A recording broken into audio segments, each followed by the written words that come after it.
जय श्री राधे कृष्णा। मैं आपको बताने जा रही हूँ कि केजरीवाल ने दिल्ली में आखिर दिल दहला देने वाला ही काम कर ही दिया। तो केजरीवाल ने आखिरकार क्यों रोहिंग्या को इतना मेहरबान हो गए, क्यों रोहिंग्या को फ्लैट प्रोवाइड कर रहे हैं, उनके लिए रहने की सुविधाएं, यानी कि बांग्लादेशी लोगों पर इतना मेहरबान क्यों है, आखिरकार क्यों ये डॉक्यूमेंट्स तैयार किए गए, आखिरकार क्यों ऐसा किया।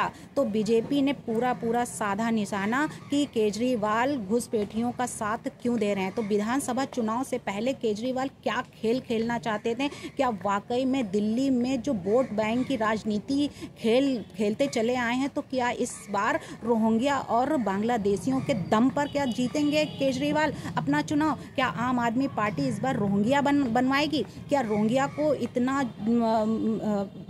सुविधाएं प्रोवाइड करके केजरीवाल क्या वहाँ पे आम आदमी पार्टी की सरकार बना के रहेंगे। तो रोहिंग्या आप सरकार पर बीजेपी का हमला जो बोला गया है और कहा है कि केजरीवाल का हाथ जो है वो घुसपैठियों के साथ है, तो ये बात बिल्कुल क्लियर हो चुकी है कि रोहिंग्या मामले में गृह मंत्रालय की सफाई के बाद अब बीजेपी ने भी दिल्ली की आम आदमी पार्टी सरकार मुख्यमंत्री केजरीवाल पर निशाना साधा है और उन्होंने ये कहा है कि दिल्ली में अवैध तरीके से जो रह रहे रोहिंग्या को फ्लैट देने के फैसले में के मामले में ये बवाल मचा हुआ है। ये पूरे मामले में गृह मंत्रालय की सफाई के बाद अब बीजेपी में भी दिल्ली की आम आदमी पार्टी की सरकार और मुख्यमंत्री अरविंद केजरीवाल पर निशाना जो साधा गया है, तो वो बीजेपी के नेता गौरव भाटिया ने ये प्रेस कॉन्फ्रेंस करके कहा है कि केजरीवाल का हाथ घुसपैठियों के साथ है, उन्हें दिल्ली के लोगों की चिंता नहीं है।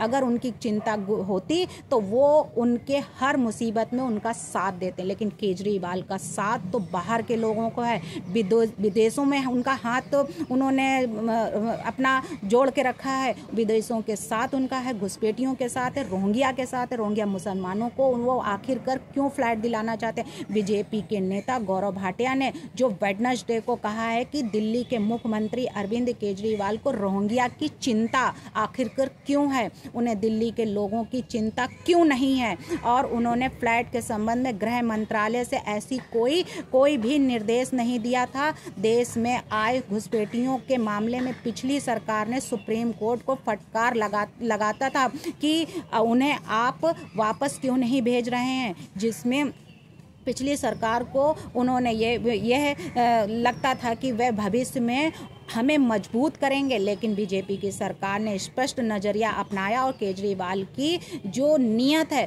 उस पर खोट बताया है कि इनकी नीयत जो है बिल्कुल क्लियर नहीं है, इनकी नीयत में खोट है। बीजेपी ने ये बात कही है। तो अगर अरविंद केजरीवाल इतने ही साफ सुथरे होते, इतना ही होता, तो दिल्ली में जो ये इतना घपला चल रहा है, शराब घोटाला हो या एक्साइज घोटाला हो या फिर जितने भी घोटाले हुए हैं, वो घोटाले आम आदमी पार्टी का क्लियर होता, उनके ऊपर केस ना चलता, उनको सुप्रीम कोर्ट तिहाड़ जेल में ना भेजती। तो बीजेपी के नेता गौरव भाटिया ने यह भी कहा है कि केजरीवाल जी यह आपकी जिम्मेदारी थी कि जहां भी रोहिंग्या रह रहे हैं उस जगह को आपने कानूनन रूप के तहत डिटेंशन सेंटर क्यों नहीं घोषित किया, कि आपको डिटेंशन घोषित कर देना चाहिए कि हाँ ये रोहिंग्या की जगह है, यहाँ रोहिंग्या प्रवेश करेंगे। इसके तहत उन्होंने ये भी बताया है कि केजरीवाल की जो नियत है उस पर बिल्कुल भी शक अगर किया जाता है तो वो खोट, यानी उनकी नियत में खोट था, तभी उन्होंने ऐसा कोई निर्देश या कोई एप्लीकेशन नहीं दिया। बीजेपी ने यह भी कहा कि रोहिंग्या भारत की सुरक्षा के लिए खतरा है और अरविंद केजरीवाल राष्ट्रीय सुरक्षा को ताक पर रखकर राजनीति कर रहे हैं। हमारे देश के लिए रोहिंग्या खतरा है। देश का कानून कहता है कि इनको अपने उनके देश वापस भेजना चाहिए और वो वापस अपने देश जाएं, ताकि हमारे हिंदुस्तान में शांति और सुरक्षा बनी रहे, बांग्लादेश की तरह हमारा देश हिंदुस्तान में भी जो इतने दंगे फसाद हो रहे हैं, यहाँ की बहन बेटियों के साथ जो इज्जत जो है उनकी सुरक्षित रहे, बनी रहे, ना कि बांग्लादेश की तरह ही वो हाल हो जाए हिंदुस्तान का। तो रोहिंग्याओं को आप कोई फ्लाइट नहीं मिलेगा, उन्हें भारत छोड़कर जाना ही होगा। ये बात गौरव भाटिया ने बोली है और ये बात बिल्कुल स्पष्ट हो चुकी है कि वाकई में केजरीवाल की आंखें खुल जानी चाहिए। अगर वो अपने देश के लिए, हिंदुस्तान के लिए, हिंदुस्तान की जनता के लिए अगर कुछ करना चाहते हैं तो रोहिंग्या मुसलमान को वापस भेजना चाहिए।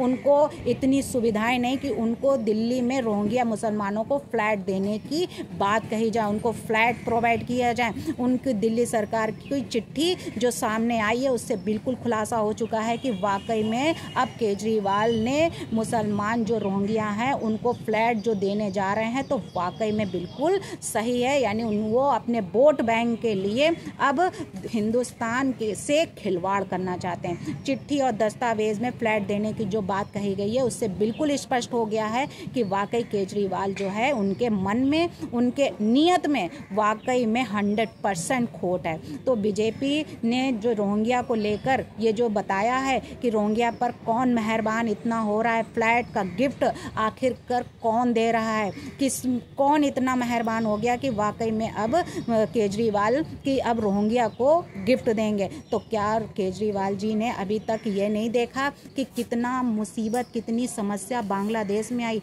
कितनी समस्या अभी झारखंड में है कि आदिवासी जो है वो अब अपनी ही जगह पे, अपनी ही ज़मीन जो है उनसे छीनी जा रही, उनसे किसी भी तरह से कोई भी सुविधाएं नहीं मिल रही हैं। और झारखंड में जो बाहर से लोग आ रहे हैं उनको इतनी सुविधाएं दी जा रही। तो केजरीवाल आखिरकार दिल्ली में क्या करना चाहते हैं? क्या वाकई में पंजाब में जिस तरह अभी हो रहा था कि खालिस्तानियों की एंट्री हो रही थी, वैसे ही क्या अब केजरीवाल दिल्ली को भी खालिस्तान बनाना चाहते हैं? क्या दिल्ली को भी अब उड़वाना चाहते हैं? क्या दिल्ली को भी अब बिल्कुल वैसा बना देना चाहते हैं बांग्लादेश? तो केजरीवाल अगर वहाँ के पूर्व मुख्यमंत्री थे और उनकी ही पार्टी की जो आतिशी जी मुख्यमंत्री हैं, उनको खुद सोचना चाहिए कि हमारे ही देश में, हमारी ही दिल्ली में अगर इस तरीके से हम मुसलमान रोहिंग्या का साथ देंगे, अगर उनको हम अब फ्लैट प्रोवाइड करेंगे, उनको अगर लग्जरी हम सुविधाएं देंगे, तो हिंदुस्तान के हिंदुओं का क्या होगा?